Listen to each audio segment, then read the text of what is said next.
అందరికీ నమస్కారం అండి. సుమారుగా యూట్యూబ్లో వీడియో పెట్టేసి 2 నెలల పైన అయిపోయింది.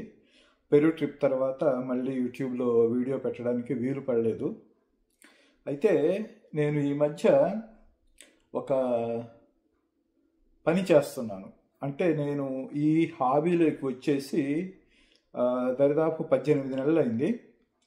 18 నెలల నుంచి చలికాలం తప్పించి దరిదాపు వేసవి కాలంలో ఈ పని అంటే నా హాబీని కొనసాగిస్తున్నాను. చలికాలం వచ్చేసేటప్పటికి ఇంట్లో పెట్టేస్తున్నాను.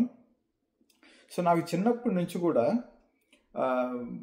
సృష్టి రహస్యాలు అంటే ఆకాశం కానీ, నక్షత్రాలు కానీ, ఆ తర్వాత సూర్యుడు, చంద్రుడు, నెబులాసు, గెలాక్సీస్ ఇలాంటి అంటే ఎందుకో కొంచెం ఇంట్రెస్ట్. చిన్నప్పుడు మంచం మీద పడుకొని అట్లా పెరడులో ఆకాశం వైపు చూస్తే అన్ని నక్షత్రాలు కనిపించాయి. ఇప్పుడు లైట్ పొల్యూషన్ వల్ల మనకి అన్ని నక్షత్రాలు కనిపించట్లేదు, కానీ చిన్నప్పుడు పల్లెటూరులో ఉన్నప్పుడు మీరు అంటే 70s 80s కిడ్స్ కానీ అయినట్లయితే మీకు తప్పకుండా కూడా ఆ అనుభూతులు మీరు మీ మనసుల్లో నిక్షిప్తం చేసుకొని ఉంటారు. సో నేను వచ్చేసి ఎప్పటి నుంచో నాకు ఈ కోరిక ఉన్నా కానీ టెలిస్కోపు కొని పైన గ్రహాలని, నక్షత్రాలని ఇవి చూడాలని చెప్పేసి కోరిక కలిగిన తర్వాత ఒక 18 నెలల క్రితము ఒక టెలిస్కోప్ కొన్నానండి. సో ఆ టెలిస్కోపు అంటే నాకు ఆసక్తి ఉంది, కానీ అసలు టెలిస్కోప్ ఎలా పనిచేస్తుంది, ఏమిటి అందులో ఉండే ప్రాబ్లమ్స్ ఏంటి అవేమీ తెలియవు అనమాట. ఏదో కొన్ని యూట్యూబ్ వీడియోస్ చూసేసి కొన్నాను. సో అది కొన్న తర్వాత ఆర్డర్ చేశాను, వచ్చింది. ఇంటికి వచ్చిన తర్వాత ఆత్రం కదా ఎప్పుడెప్పుడు బయటికి పోయి చూద్దామని చెప్పేసి వెయిట్ చేస్తుంటే వర్షం. ఇప్పుడు జూను 9వ తేదీ ఆర్డర్ చేశాను. జూన్ 9th 2023 అంటే 2023లో జూన్ 9వ తేదీ ఆర్డర్ చేస్తే టెలిస్కోపు నాకు అది సుమారుగా ఒక వారంలో అంటే జూన్ 17వ తేదీ అట్లా వచ్చింది. వచ్చిన తర్వాత ఒక వారము వర్షాలు వాటితోటి అసలు బయట పెట్టి చూడడానికి వీలు కాలేదు. ఆ తర్వాత ఒక వారం రోజుల తర్వాత బయట పెట్టి చూద్దామంటే టెలిస్కోప్ పెట్టాను, కానీ ఆకాశంలో చూస్తే ఏమీ కనిపించట్లేదు. సో ఫోకసింగ్ అని తర్వాత రకరకాలు ఉంటాయి ఆ టెలిస్కోప్లో. ఆ టెలిస్కోప్ గురించి ఎన్ని రకాలు ఉంటాయి, అసలు మౌంట్స్ ఏంటి, ఫిల్టర్స్ ఏంటి, ఆ తర్వాత ఐపీస్ ఏంటి, తర్వాత ఏ టెలిస్కోప్లు దేనికోసం వాడతారు, ఇవన్నీ కూడా ఇప్పుడు రాబోయే సిరీస్లో చెప్దామనుకుంటున్నాను.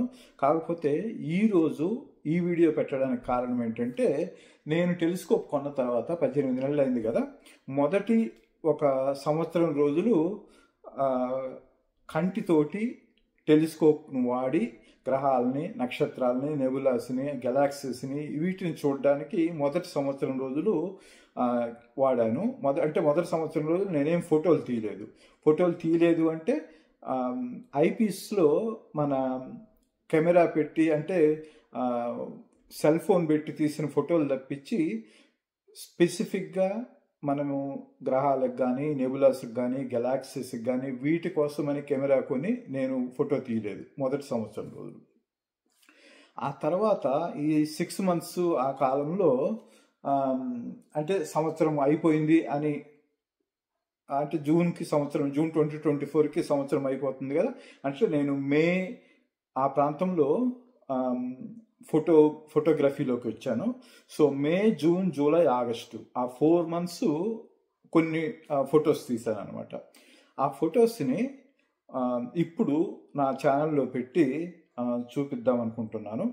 సో కారణం ఏంటంటే బేసిక్గా చలికాలము, ఇక్కడ మాకు చలికాలము రాత్రుల పూట ఇప్పుడు సుమారుగా -1 degree Celsius నుంచి -18 degree Celsius మధ్యలో నమోదవుతుంది. సో ఇంత చలిలో మనం టెలిస్కోప్ పెట్టడం అనేది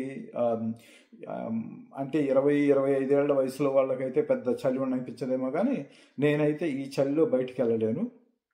సో కాబట్టి నేను మళ్ళీ స్ప్రింగ్ కోసం వెయిటింగ్. ఆ స్ప్రింగ్ వస్తే మళ్ళీ టెలిస్కోప్ పెట్టి మళ్ళీ వాడతాను. సో ఈ చలికాలంలో ఏం చేస్తున్నానంటే పోయిన సంవత్సరం అంటే మే, జూన్, జూలై, ఆగస్టులో ఆ 4 నెలల్లో తీసిన ఫొటోస్ని ప్రాసెస్ చేసి చూస్తున్నాను అనమాట. ఏంటి మనం ఎక్కడ తప్పులు చేశాము, ఇప్పుడు రాబోయే స్ప్రింగ్లో ఏమేమి సరి చేసుకోవచ్చు అని గ్రహించడం కోసము నేను ఫొటోస్ని ప్రాసెస్ చేస్తున్నాను. ఆ ప్రాసెస్ చేసే క్రమంలో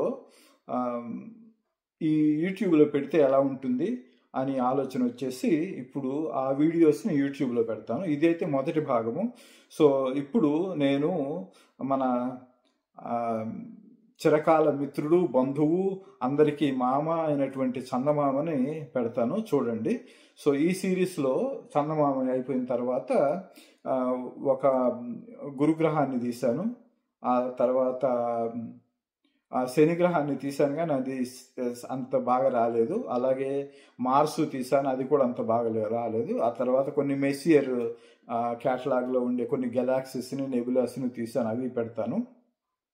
సో ఇవన్నీ పరిచయం చేస్తూ కూడా నేనేం చెప్పాలనుకుంటున్నానంటే, రాబోయే సిరీస్లో నేను టెలిస్కోప్ కొన్న తర్వాత నాకు ఎదురైన అనుభవాలు ఏంటి, తర్వాత అంటే విఘ్నాలు ఏంటి, ఎటువంటి కష్టాలంటే ప్రియమైన కష్టాలు, అవి ఎటువంటి కష్టాలు ఎదుర్కొన్నాను, వాటిని ఎలా అధిగమించాను, అవన్నీ చెప్దామనుకుంటున్నాను. ఎందుకంటే ఈ ఫీల్డ్లో ఎవరైనా ఇంట్రెస్ట్ ఉండి వచ్చే వాళ్ళకి నా కష్టాల నుంచి వాళ్ళు అలాంటి కష్టాలు పడకుండా ఏమైనా కొంచెమైనా ఉపయోగపడుతుందేమో వాళ్ళకని చెప్పేసి సదుద్దేశంతో ఈ ఛానల్లో ఈ వీడియోస్ పెడతానండి. సో ఇప్పుడు చందమామ వీడియో మొదటగా వస్తుంది, ఆ వీడియోని చూడండి.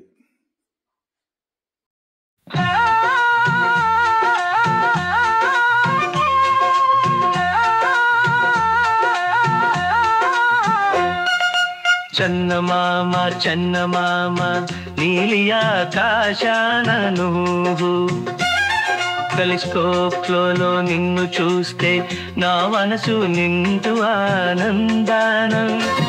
నీ కాంతి నా కళ్ళలో, నీ రూపం నా మనసులో, ఫోటో తీస్తే నీ సౌందర్యం నా జీవితానికి ఒక సంతృప్తి. చందమామ చందమామ నీలి ఆకాశాన నువ్వు, టెలిస్కోప్లో నిన్ను చూస్తే నా మనసు నిండు ఆనందానం.